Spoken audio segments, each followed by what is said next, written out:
नमस्कार दोस्तों, एक बार फिर से आप सभी का स्वागत है आपके अपने यूट्यूब चैनल पर। और दोस्तों, आज की इस वीडियो में हम बात करेंगे जीव विज्ञान से रिलेटेड जी के कुछ 20 इंपॉर्टेंट क्वेश्चन। अगर आप किसी भी गवर्नमेंट एग्जाम की तैयारी करें तो सभी क्वेश्चन आपके लिए काफ़ी इंपॉर्टेंट होंगे। इसलिए आपसे एक ही रिक्वेस्ट है कि इस वीडियो को लास्ट तक जरूर देखें। तो चलिए दोस्तों, वीडियो को शुरू करते हैं। तो हमारा सबसे पहला प्रश्न आता है कि जीवन की इकाई है।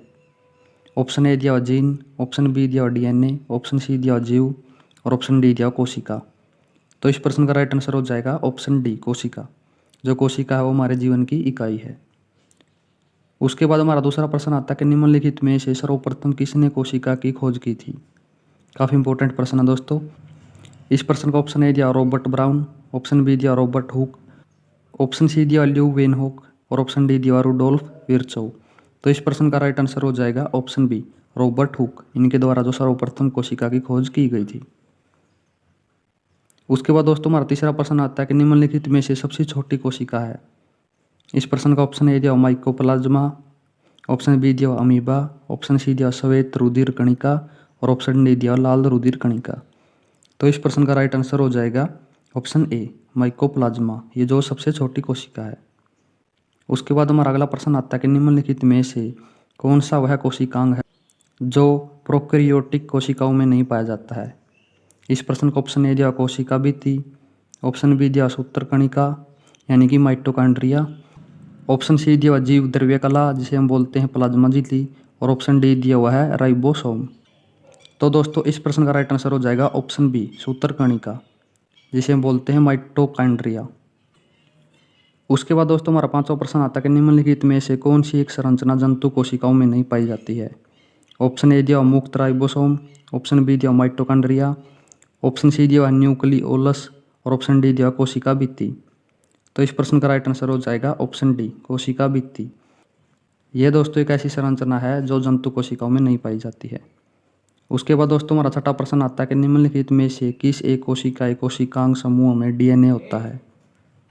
इस प्रश्न का ऑप्शन ए दिया सूत्र कणिका केंद्रक हरित लवक, ऑप्शन बी दिया सूत्र कणिका गोल्जी इकाई केंद्रक और ऑप्शन सी दिया हुआ है सूत्र कणिका जीव द्रव्य कला केंद्रक और ऑप्शन डी दिया हुआ है हरित लवक केंद्रीय राइबोसोम। तो इस प्रश्न का राइट आंसर हो जाएगा ऑप्शन ए, सूत्र कणिका केंद्रक हरित लवक।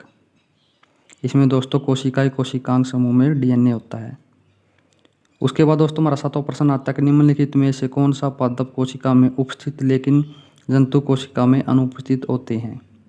इस प्रश्न का ऑप्शन ए दिया माइटोकॉन्ड्रिया एवं गोल्जी, ऑप्शन बी दिया गुणसूत्र, ऑप्शन सी दिया लवक एवं कोशिका भित्ति और ऑप्शन डी दिया हुआ है कोशिका भित्ति एवं लाइसोजाइम। तो दोस्तों इस प्रश्न का राइट आंसर हो जाएगा ऑप्शन सी, लवक एवं कोशिका भित्ति। उसके बाद हमारा आठवां प्रश्न आता है कि निम्नलिखित कथनों में से कौन सा एक सही है।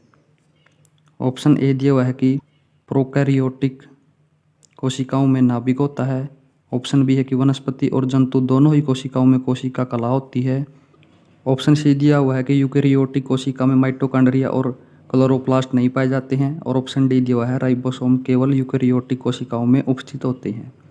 तो दोस्तों इस प्रश्न का राइट आंसर हो जाएगा ऑप्शन बी, वनस्पति और जंतु दोनों ही कोशिकाओं में कोशिका कला होती है।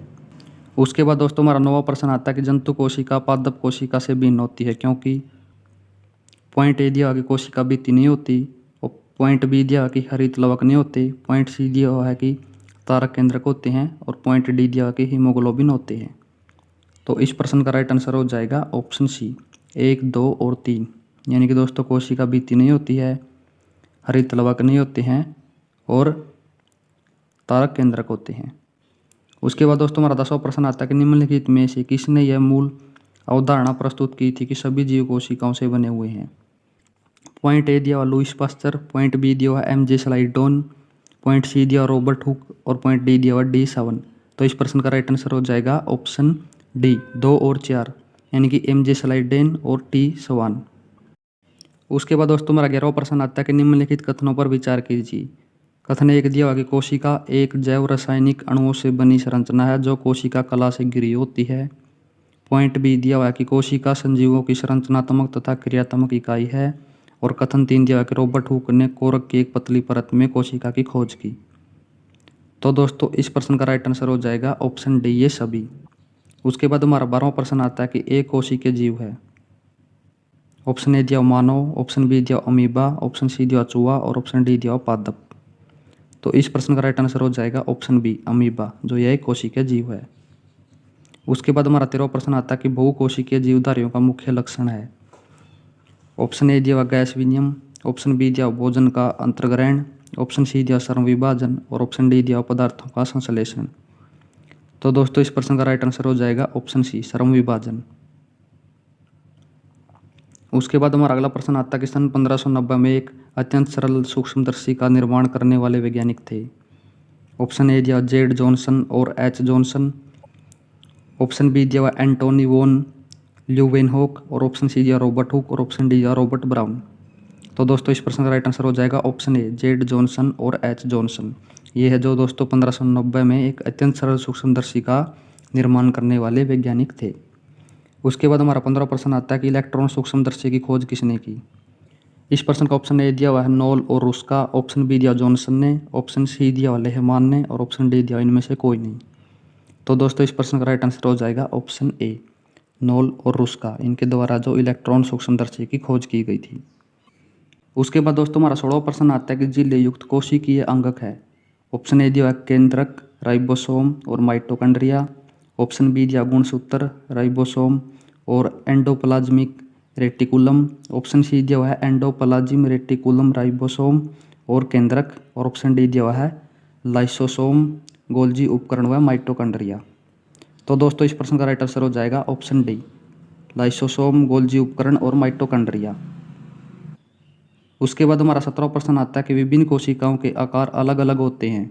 निम्नलिखित कोशिकाओं को उनके आकार के बढ़ते हुए क्रम में व्यवस्थित कीजिए। पॉइंट ए दिया माइकोप्लाज्मा, पॉइंट बी दिया शुतुरमुर्ग के अंडे, पॉइंट सी दिया मानव की लाल रुधिर कणिकाएं और पॉइंट डी दिया हुआ जीवाणु। तो दोस्तों इस प्रश्न का राइट आंसर हो जाएगा ऑप्शन ए 1 4 3 2। उसके बाद दोस्तों हमारा 18वां प्रश्न आता है कि पादप कोशिका भित्ति बनी होती है।